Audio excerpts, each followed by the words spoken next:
Hai teman-teman, jumpa lagi di acara Harusnya Kita Lebih Baik. Teman-teman,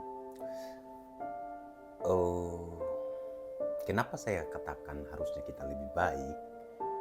Karena ada dua hal alasan, selain banyak hal alasan saya untuk mengatakan itu. Yang pertama, kita sudah diatur oleh hukum positif yang ada di seluruh dunia ya, setiap negara punya hukum. Nah, kita mengikuti itu. Nah, yang kedua, kita beragama. Nah, beragama ini ada dua hal yang memang menyokong kita. Yang pertama, kita punya keyakinan. Dan yang kedua, kitab suci itu mengajari kita untuk hidup lebih baik.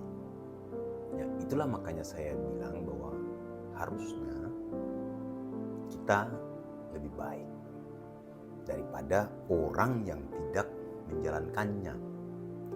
Nah, oleh karena itu kita harus selalu tetap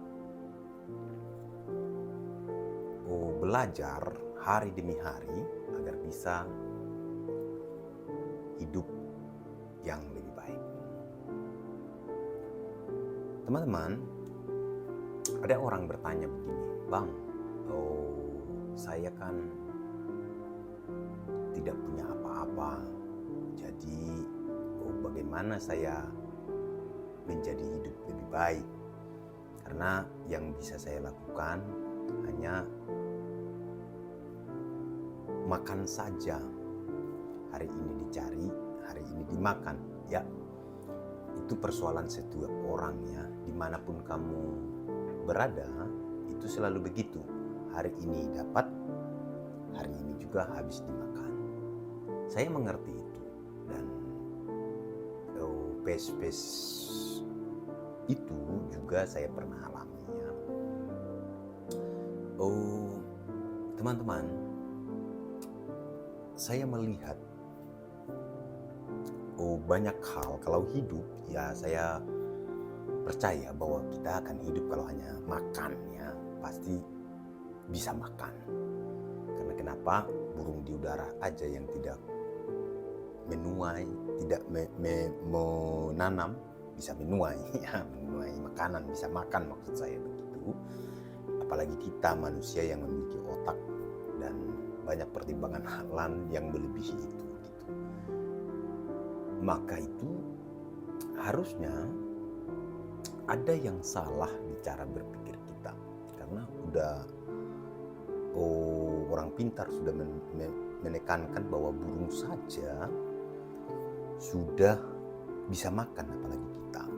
Nah, saya melihat mencontoh melakukannya langsung ibu saya ya. Ibu saya memang orang yang sangat sederhana ya, tapi dia bisa hidup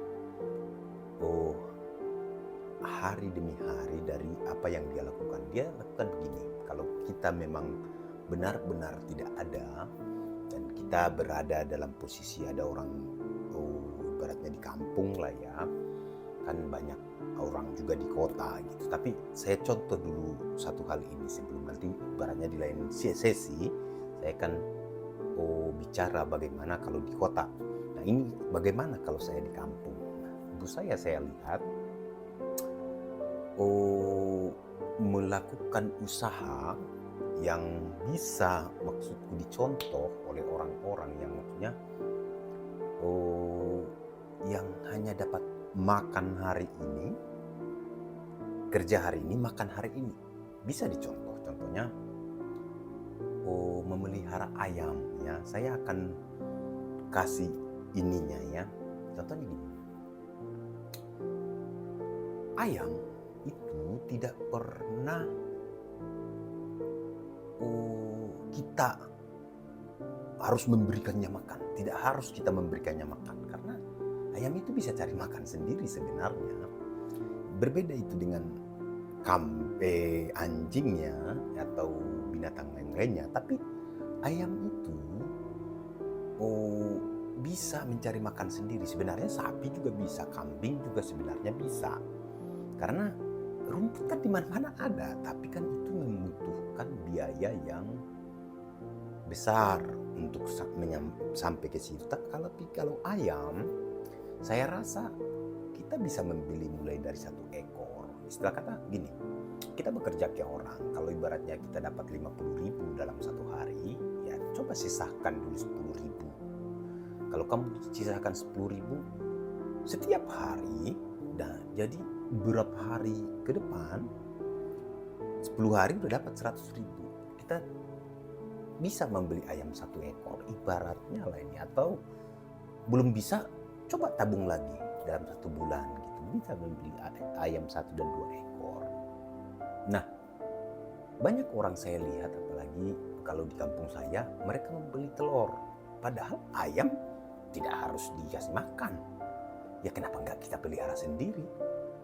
Kalau menurut saya, harganya juga lumayan ya. Waktu saya ke kampung 3.500 kalau nggak salah. Karena saya juga pernah memelihara ayam ya. Waktu saya di Jogja, saya memelihara ayam itu ribuan ya. Bukan hanya ribuan, bahkan puluh ribuan yang saya pelihara. Nah, kalau itu baru membutuhkan biaya operasional, biaya pakannya, dokternya. Kalau itu berlain ceritanya. Tapi kalau ayam kampung, kita bisa pelihara sedikit demi sedikit. Nggak usah langsung bermimpi gede, karena kalau kita bermimpi gede tapi kita belum memiliki ilmu dan belum memiliki modal, itu sama saja gak ada gunanya. Nah, coba kita membuat stepnya itu mulai dari dasar yang kita mampu. Nah, kenapa kamu harus membeli ke orang lain telur, sedangkan sebenarnya seperti yang saya bilang itu kamu buat, Anda sudah bisa menghasilkan telur untuk Anda sendiri tanpa harus membeli ke orang lain. Nah, seandainya enggak di ini, telurnya itu kan akan semakin banyak. Nantinya 1 ayam, 2 ayam bisa menjadi 3 ayam bisa menjadi 4 ayam bisa menjadi 5, dan seterusnya. Memang kalau dipikir itu lambat. Kalau dipikir, saya di beberapa video saya bilang bahwa yang instan itu tidak pernah baik. Percaya sama saya. Nah, tapi kalau yang lambat itu sedikit perlahan kamu mulai memperhatikannya, sambil bekerja mengerjakan pekerjaan lain, kau akan mengerti betapa itu membutuhkan sentuhan-sentuhanmu yang memang harus terus dipikirkan. Nah, oleh karena itu menurut saya jangan berpikir terlalu jauh, ibaratnya saya harus membuat usaha yang gede, saya harus membuat usaha yang besar. Bagi saya, tahu nggak bahwa menurut saya Anda menjual mobil dan Anda menjual telur ayam itu sama saja, nggak ada bedanya. Kenapa saya katakan begitu? Kalau Anda ibaratnya bisa menjual mobil atau bisa menjual motor laku 1 biji, kalau Anda bisa menjual telur ayam laku 1.000-2.000 biji, sama hasilnya, bahkan lebih. Nah, cuman banyak orang lebih bergengsi mungkin menjual mobil. Nah, itu kan karena gengsi. Nah, kalau kita bilang dari hasil, menjual telur ayam belum tentu kalah dari penjual mobil. Itu tidak pernah kalah kalau menurutku. Nah, itu bagaimana mindset kita berpikir, hal-hal yang sederhana ini bisa mendongkrak kehidupan kita ke arah yang lebih baik. Karena bagaimanapun kalau juga kamu bisa menjual mobil, terlihat memang lebih elegan, lebih berbaju rapi, lebih ini, ya itu tidak pernah mengubah mindset Anda, yang hanya mengubah penampilan Anda. Tapi kalau Anda bisa dari bawah melakukan hal-hal yang memang terlihat receh ya, menjual ayam, menjual daging ayam, menjual telur ayam, ya receh memang kelihatan. Tapi jangan sampai salah. Dari receh itulah Anda bisa naik. Kalau Anda membaca buku Bob Sadino, ya dia punya buku yang bergambar telur ayam, dia menjadi orang yang sangat-sangat kaya dari situ. Nah, itulah makanya saya bilang bahwa sebenarnya hanya cara berpikir kita saja yang membuat kita bisa lebih baik ke depannya. Kalau tidak ya akan lebih repot ya. Karena cara berpikir itu akan membuat Anda terpacu hari demi hari, pelan-pelan Anda bisa nyampe di tujuan Anda yang lebih baik itu. Karena semakin hari kan kita kan semakin berat, walaupun kadang-kadang di sisi lain ada yang semakin ringan. Nah, itu kalau kita hidup biasa saja, ibaratnya ini biasa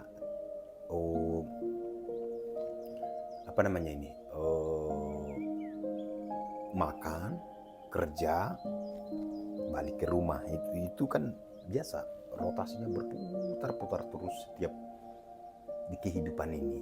Karena cuman itu aja hidup. Waktu di semua orang juga sama. Nah, kalau kamu makan, kerja, kembali lagi pulang ke rumah, tidur, paginya bangun, makan lagi, Anda tidak pernah memikirkan yang sederhana untuk membuat Anda menaik sedikit demi sedikit, itu sangat sayang sekali menurutku. Kita harus bisa berubah ke arah yang lebih baik. Kita belajar dari orang tua kita belajar dari orang lain. Kenapa orang tua saya ibaratnya tidak lebih baik, saya harus lebih baik. Kita harus berpikir, kata orang pintar,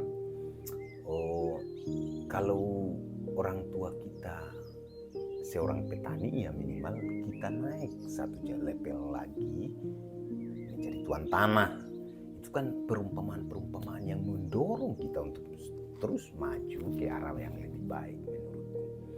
Nah, yang kedua, ada lagi yang harus kita perhatikan. Gini, kalau kita tidak memiliki apa-apa, sebenarnya kita tidak takut gagal lagi. Apa yang harus ditakutkan? Orang tidak memiliki apa-apa. Itu kan nilai terendah dalam hidup ini. Loh, kalau kau gagal, apalagi yang di bawahnya tidak memiliki apa-apa? Itu kan aneh kalau Anda takut gagal, padahal kita tidak memiliki apa-apa. Itu pikiran yang sangat aneh. Nah, oleh karena itu, jangan kau takut gagal. Orang kita tidak punya apa-apa kok. Saya pribadi tidak begitu takut gagal. Saya hanya takut saya kurang sehat. Kalau yang lainnya itu saya mencoba. Saya berpikir begini, saya sering dibilang baik itu dari orang-orang yang mengajar saya, sering dibilang begini. Uang itu adalah bagian daripada game di dalam kehidupan. Dia hanya alat tukar saja. Oleh karena itu, Anda harus mengerti bahwa uang itu bukan segalanya.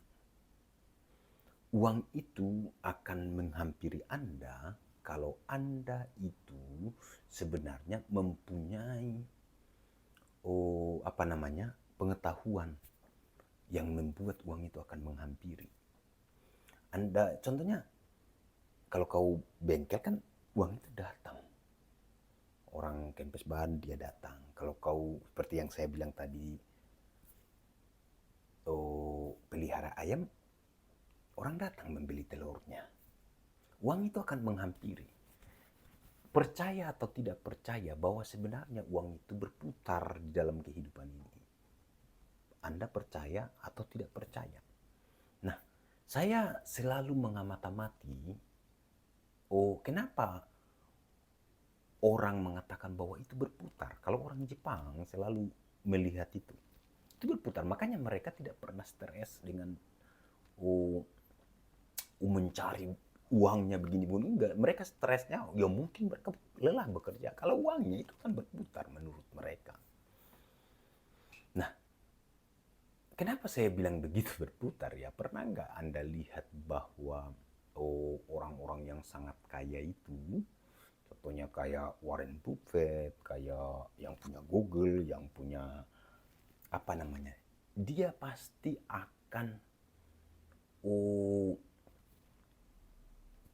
membeli sesuatu yang kadang-kadang terlihat aneh sebenarnya. Nah, tapi uang itu akan berpindah ke tangan orang lain. Ada orang menjual barang-barang yang sudah berabad-abad ya, maksudnya dari zaman dahulu. Nah, pertanyaannya kan itu sebenarnya kalau kita bayangkan itu sebenarnya sudah menjadi sampah seharusnya. Tapi ada orang yang mengoleksi itu, membeli itu dengan jutaan dolar ya, atau miliaran. Kenapa? Aneh kan? Nah, siapa yang bisa beli? Ya cuman mereka, orang-orang yang sangat kaya raya itu. Ya kan? Seperti apa itu? Oh, gambar lukisan Mona Lisa kan? Seingat saya 7 sampai 12 triliun harganya. Coba hanya lukisan. Nah, kesempatan itulah uang itu berpindah dari orang yang sangat kaya ke orang yang biasa-biasa saja. Tapi yang biasa ini pandai melukis. Nah, akhirnya dia mendapatkan uang. Nah, Anda apa yang bisa dibeli orang lain dari aktivitas Anda itu? Apa yang Anda bisa hasilkan? Kalau Anda tukang, seperti yang saya bilang, pelukis, Anda bisa orang menjual lukisan Anda, orang beli. Nah, seperti kemarin saya beli lukisan. Ada 2 lukisan di sini yang saya beli. Dan ketika saya tanya, dia melihat ada ini agak sedikit aneh ya, kalau menurut saya. Makanya pas saya lihat, imajinasi apa yang kira-kira yang terlahir dari situ. Nah, ini agak mirip lukisan ini, lukisan Jepangnya. Kalau agak mirip, tapi kan ini bukan ininya. Ini dilukis pakai pilok. Jadi lukisan ini dilukis pakai pilok. Nah, ketika saya tanya, dia bilang begini, apa yang mengimajinasi Anda membuat lukisan ini seperti ini? Nah, dia bilang begini, ketika Anda di bawah, ini kan gunungnya, ada gunung yang sangat tinggi sampai dia gunung es ya.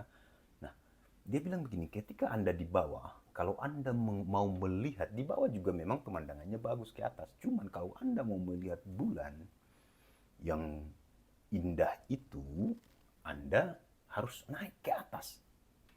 Nah, naik ke atas itu membutuhkan waktu yang sangat lama. Karena dia mungkin curam, Anda mungkin butuh pengikat, butuh alat untuk naik ke atas. Nah, dia bilang, Anda coba naik. Nah, ketika Anda naik, Anda membutuhkan energi, Anda membutuhkan banyak hal, ada air di situ. Nah, ketika Anda haus, Anda bisa minum apa dan sebagainya. Nah, ketika Anda naik sampai ke mulai tinggi, usaha Anda mulai naik, mulai Anda berusaha terus berusaha, akhirnya terkumpullah pendapatan Anda sedikit demi sedikit. Di tengah jalan Anda mendirikan rumah Anda. Itu setengah, masih sangat jauh ke atas sana. Nah, suatu saat juga kalau Anda terus menggali pikiran Anda, belajar dari orang lain, melihat orang lain, melakukan apa yang orang lain lakukan, nah terus Anda naik sampai ke puncak gunung es. Anda akan melihat bulan yang sangat indah itu. Tapi tahukah Anda, kata dia, bahwa ketika Anda juga di puncak gunung es ini, di situ nggak ada air. Air itu bisa Anda peroleh ketika Anda menyuruh seseorang untuk mengambil air ke bawah, untuk membawa ke atas. Sorry. Nah, untuk membawanya ke atas sini. Nah, disitulah rotasi putaran kehidupan yang membuat kita akan jauh lebih baik. Nah, makanya saya beli gitu, bahwa ada inspirasi, ada yang membuat dia untuk menggambarkan cara-cara yang seperti itu. Menurut saya pemikiran itu perlu bagi saya, bahwa dalam perjalanan hidup ini kita harus menyupport hidup itu agar kita selalu semangat, selalu bergairah, selalu optimis bahwa kita akan bisa naik sampai ke puncaknya. Itu luar biasa menurutku. Oleh karena itu, teman-teman, Anda juga pasti bisa melakukan itu. Karena semua orang bisa. Ingatlah bahwa hidup itu sangat singkat dan ada kesempatan-kesempatan yang diberikan kepada kita. Seperti bunga-bunga juga, dia akan sempat mekar dalam setiap musimnya. Anda juga begitu. Hidup itu memang bermusim-musimnya. Tapi percayalah bahwa kesempatan itu selalu datang ketika Anda mencari. Jalan akan terbuka untukmu. Nah, oleh karena itulah makanya saya bilang cobalah untuk belajar sedikit demi sedikit. Dan di kita di Indonesia itu sangat luar biasa menurutku. Kalau Anda pergi ke Australia, Anda pergi ke Jepang, Anda pergi ke Amerika, Anda pergi ke Eropa, Anda pergi ke banyak negara, mereka memiliki musim, 4 musim. Nah, di kita itu 2 musim. Nah, musimnya juga bukan sama seperti musim di sini. Kalau di kita kan hanya hujan dan kering. Nah, di dua-dua musim itu Anda bisa menanam dan menunggu juga menuainya. Nah, kalau di sini susah untuk menanamnya. Dia menunggu musim musim semi mungkin untuk menanam. Karena kalau di musim dingin, semua tanaman itu nggak ada daunnya ya, dia akan rontok sampai ke bawah, hancur ya. Karena dia tidak akan berbuah. Jadi mereka sebenarnya kalau dalam 12 bulan itu, 4 bulan doang mereka melakukan pekerjaannya penuh biar menghasilkan. Itu hanya 4 bulan sampai 8 bulan. Nah, gitu. 3 bulan sampai 8 bulan, 6 bulan, 7 bulan. Kira-kira begitu. Nah, jadi tapi kenapa mereka bisa lebih?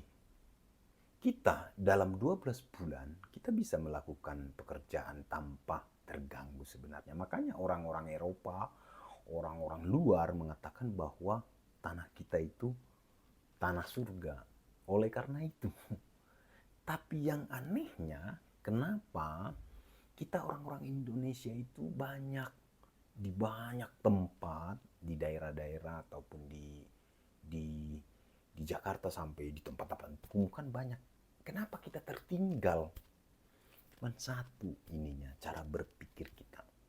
Bukan karena Anda sekolah tinggi atau tidak. Cara berpikir itu adalah bagaimana Anda menyerap pemikiran-pemikiran yang ada di dunia ini untuk ke arah yang lebih baik, itu saja. Kalau tidak begitu, Anda akan